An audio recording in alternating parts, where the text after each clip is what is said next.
मान्यवर एक व्यापारी था, विदेश से आ रहा था धन कमा के। पहले के लोग विदेशों में धन कमाने जाते थे, जहाज से समुंदर पार करते थे। किसी ने उसे सलाह दे दी, ओ भाई समुंदर है, कोई भरोसा नहीं है, तैरना सीख ले, नहीं तो डूब गया ना किसी दिन, जहाज पलट गया तो सब कमाई तेरी धरी रह जाएगी। कंजूस था, मक्खी चूस था। उसने कहा कि हाँ बात तो सही कह रहे हो, तैरना सीख ले। बोले कितने दिन में सीख जाऊंगा? बोले 7 दिन में सीख जाएगा। बोले बेवकूफ, 7 दिन में कितना पैसा कमा लूंगा? तुझे 7 दिन में सीखने की पड़ी है, मेरे पास 7 दिन का वक्त नहीं है। लोगों ने कहा एक काम कर, नहीं सीखता तो एक युक्ति बताते सरल वाली। बोले बता दे। तो बोले एक काम कर, जब भी धन कमा के लाए ना तो खाली कनस्तर अपने पास रखा कर। कनस्तर क्या बोलते हैं? इसमें आटा रखते हैं, पीपा। पीपा के खत्म करो, ध्यान रखना। बोले वो पीपा ही बोलते ना, वो पीपा ले आ जिसमें छेद ना हो, जिसमें दरवाजा ना हो, जिसमें ढक्कन ना हो, बंद करके लेकर के आ। कभी गिर गया जहाज से, डूब गया, पलट गया, पीपा तुझे डूबने नहीं देगा, उसे बांध करके रखना। आ गया, औरंगाबाद का सेठ था, यहां वहां का थोड़ी था। उसने ले लिए 3-4 पीपा ले लिए, रत्न कमा के ला रहा था, जवाहरात कमा के ला रहा था, सिक्के लेकर के आ रहा था। धोखे से क्या हुआ, नाव पलटने लगी। हो गई किस्मत तो कब बदल जाए कोई भरोसा नहीं। तूफान आ गया, नाव पलटने लगी। औरंगाबाद का सेठ सोचता है यार अच्छी सलाह दी उसने, यदि आज पीपा नहीं लाता तो मेरी जिंदगी बर्बाद हो जाती। उसने झट से पीपे का ढक्कन खोला, खोल करके सारे हीरे मोती उसमें भर दिए, सारे पैसे उसमें भर दिए, चिल्लर उसमें भर दी। बोले मैं मेरे मर गए कहाँ रह जाएगा। पीपा बांधा अपनी पीठ पर, सारे हीरे जवाहरात बांधे और कूद गया समुंदर के बीच में। क्या हुआ बोलो? सामान बचाने में जिंदगी हाथ से चली गई। ध्यान रखना, कहीं ऐसा ही तो हम नहीं कह रहे हैं कि ये भगवान ने पीपा दिया था कि जा मैंने तुझे मनुष्य का पीपा दिया है, मनुष्य का कनस्तर दिया है, जा भव सागर के कूद जाना, तेरी नैया बेड़ा पार हो जाएगी। लेकिन नादान आदमी कंकड़ पत्थर भरने में शरीर को भारी करता है। नादान आदमी दुनिया की दौलत भर के इस पीपे को इतना भारी कर देता है कि पीपा बच जाता है, वो तू निकल के यहाँ से चला जाता है। मान्यवर, लोभ की यही तासीर है, बढ़ते जाता है, बढ़ते जाता है, बढ़ते जाता है, उसका कभी अंत नहीं होता है। न पूछ मेरा ढंग मैं मौज में हूं, मुझसे पूछते हैं लोग। न पूछ मेरा ढंग मैं मौज में हूं, और दुनिया में मोहब्बतें फैलाता हूं, मोहब्बत की खोज में हूं। न पूछ मेरा ढंग मैं मौज में हूं, दुनिया में मोहब्बतें फैलाता हूं, मोहब्बत की खोज में हूं। तुझे प्यार करना नहीं आता औरंगाबाद वालों, तुझे प्यार करना नहीं आता और मुझे मोहब्बत के बिना जीना नहीं आता। तुझे प्यार करना नहीं आता, मुझे मोहब्बत का बिना जीना नहीं आता। दुनिया में जीने के 2 ही ढंग हैं, दुनिया में जीने के 2 ही ढंग हैं, एक तुझे नहीं आता और एक मुझे नहीं आता। ध्यान रखना, जिंदगी इसी का नाम है। 2 ही ढंग है, एक ढंग तुम्हें नहीं आता और एक ढंग मुझे नहीं आता है। विचार करना, जिंदगी में धन दौलत रुपया पैसा जरूरी है, लेकिन इतना जरूरी नहीं कि जिंदगी को हाथ से खोना पड़े। ध्यान रखना, विचार करना है आपको। आज शौच का दिन है, शौच सदा निर्दोष। एक बात याद रखना, जैन दर्शन कहता है अशुद्ध तन में, इस तन को शुद्ध कैसे करोगे? ज्यों धोवे त्यों मैली, निज दिन करे उपाय देह का, रोग दशा फैली। रोज नहलाता है, रोज मैला हो जाता है। निज दिन इस शरीर से गंदगी ही निकला करती है।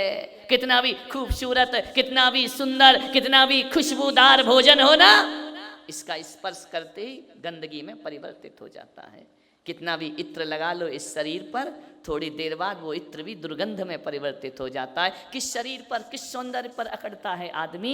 ये नश्वर शरीर दिन दिन नष्ट हो रहा है। ध्यान रखिए, विचार करके। अंगम गलितम पलितम मुंडम दसन विहीनम जातम तुंडम वृद्धो याति गृहत्या दंडम तदपि न मुच्यति आसा पिंडम। ध्यान रखना, शरीर मर जाता है, इच्छाएं नहीं मरती। इंद्रियां जवाब दे रही हैं, मन जवाब नहीं दे रहा, मन कहता अभी तो मैं जवान हूं। ध्यान रखना, सोचना है दांत टूट गए, मन नहीं टूटता है, कमर टूट जाती है, मन तो अकड़ के चला करता है। ध्यान रखना, विचार करना है आपको। अंगम गलितम पलितम मुंडम दसन विहीनम जातम तुंडम। अंग अंग गल गए, सफेद बाल हो गए, दसन विहीनम, दांत टूट कर गिर गए। वृद्धो याति गृहीत्वा दंडम, बुढ़ापे का दंड स्वीकार कर रहा है। तदपि न मुच्यति आशा पिंडम, फिर भी जीवन की आशाएं लेकर के जीता है आदमी। पाप का बाप कोई है, लोभ है, सबको मालूम है, लेकिन उसी बाप के साथ जिंदगी कटेगी अपनी। ध्यान रखना, बाप नहीं छूटता है, भले लोभ पाप का बाप हो, लेकिन उसके बिना जिया भी नहीं जाता है। एक व्यक्ति हुए बहुत अच्छे राइटर थे, बहुत अच्छा लिखते थे, बहुत बड़े साहित्यकार हुए, बहुत प्रज्ञा पुरुष थे, बहुत बुद्धिमान थे, बहुत विवेक था। जैनेन्द्र कुमार जैन, ध्यान रखना, बहुत अच्छा लिखते थे। उनकी किताबें आज भी पढ़ी जाती हैं, लेकिन उनके माता पिता ने उनका नाम जिनेंद्र रख दिया, लेकिन कभी वो जिनेंद्र के आगे झुके नहीं। कभी मंदिर नहीं गए, कभी दर्शन नहीं किया, कभी भक्ति नहीं, कभी पूजा नहीं। मंदिर के सामने से भी निकल जाएं तो झुकना नहीं।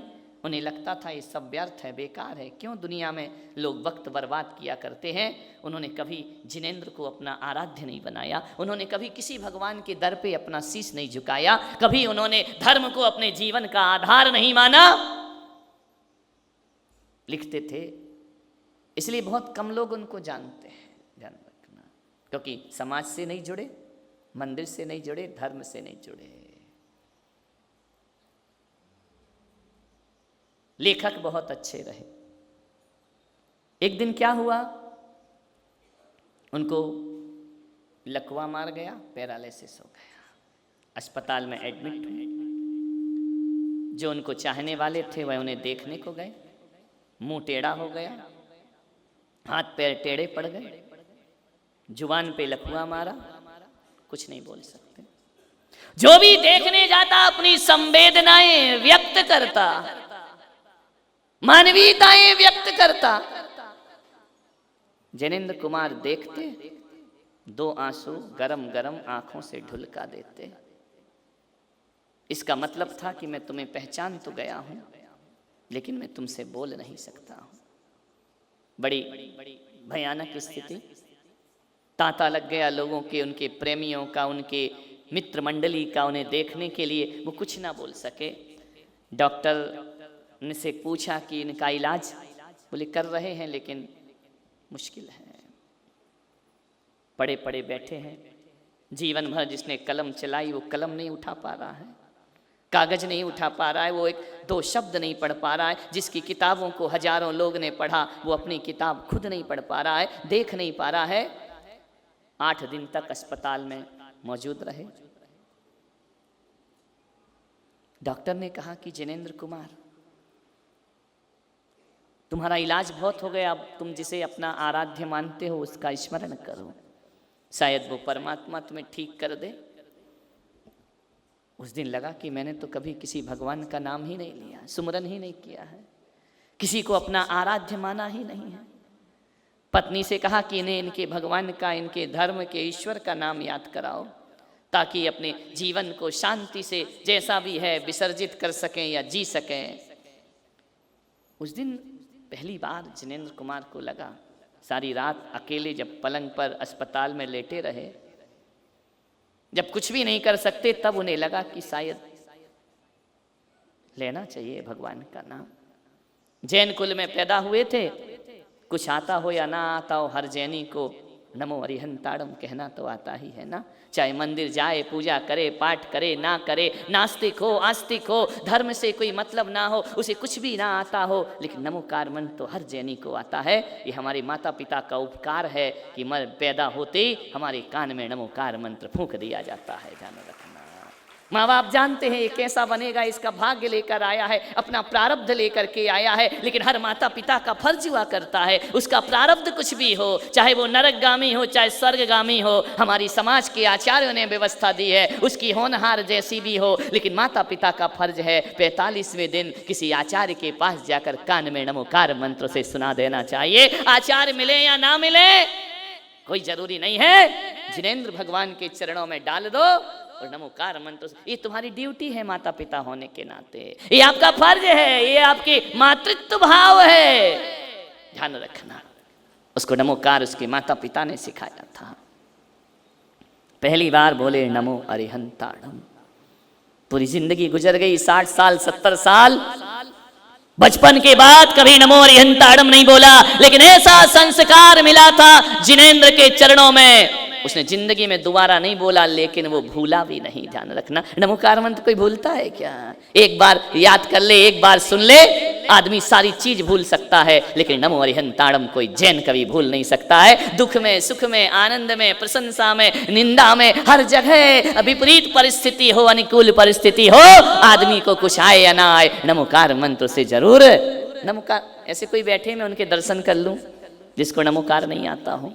सबको आता है, होंगे ना?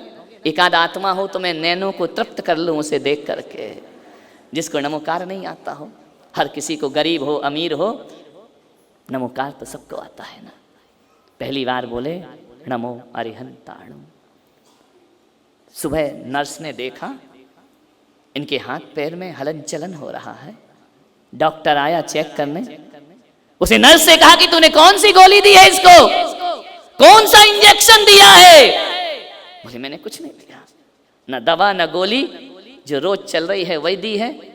बोले इसके हाथों में कुछ हरकत दिखाई देती है, हलन चलन दिखाई देता है, जार जार आंसू गिर रहे हैं जिनेंद्र कुमार के। डॉक्टर ने कहा कि जैन साहब क्या हुआ तुम्हें? बोल तो सके नहीं, लेकिन हाथ के इशारों से कहा कि जो कुछ है वह ऊपर वाला है, वह परमात्मा है।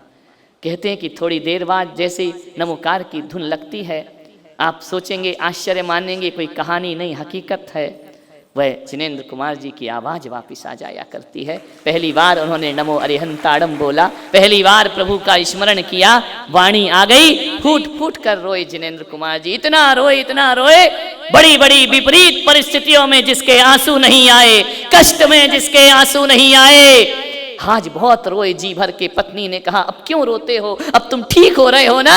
बोले रो इसलिए रहा हूं कि एक रात नमोकार पढ़ा तो आज मेरे ये हाल हो गए। पागल जिंदगी भर पढ़ता तो जिनेंद्र कुमार तू नाम का नहीं काम का जिनेंद्र कुमार बन गया होता, तेरा जीवन सार्थक और सफल हो गया होता। डॉक्टर ने कहा कि देखो जिनेंद्र कुमार, तुमने रात भर में जो नमोकार पढ़ा है ना, वो तन का स्नान नहीं किया, प्रभु नाम से मन का स्नान किया है। तुम्हारा मन पवित्र हो गया है, तुम्हारी आत्मा पवित्र हो गई है एक बार के स्मरण से। बाहरे भगवान, औरंगाबाद वाले तुम ये मत कहना कि हम रोज जपते हैं तो तू सुनता नहीं है, उसकी एक बार में सुन ली, ध्यान रखना, नहीं तो अपन गणित जल्दी लगा लिया करते हैं। एक बार ये मत सोचो कि तुम नमोकार पढ़ते हो तो तुम्हें कुछ नहीं होता है। आज जितना भी जिंदगी में सुकून है ना जैनियों, तुम्हारी जीवन में जितने भी अंश सुकून मिल रहा है वो मेरे नमोकार मंत्र की बदौलत तुमको प्राप्त हो रहा है। जानो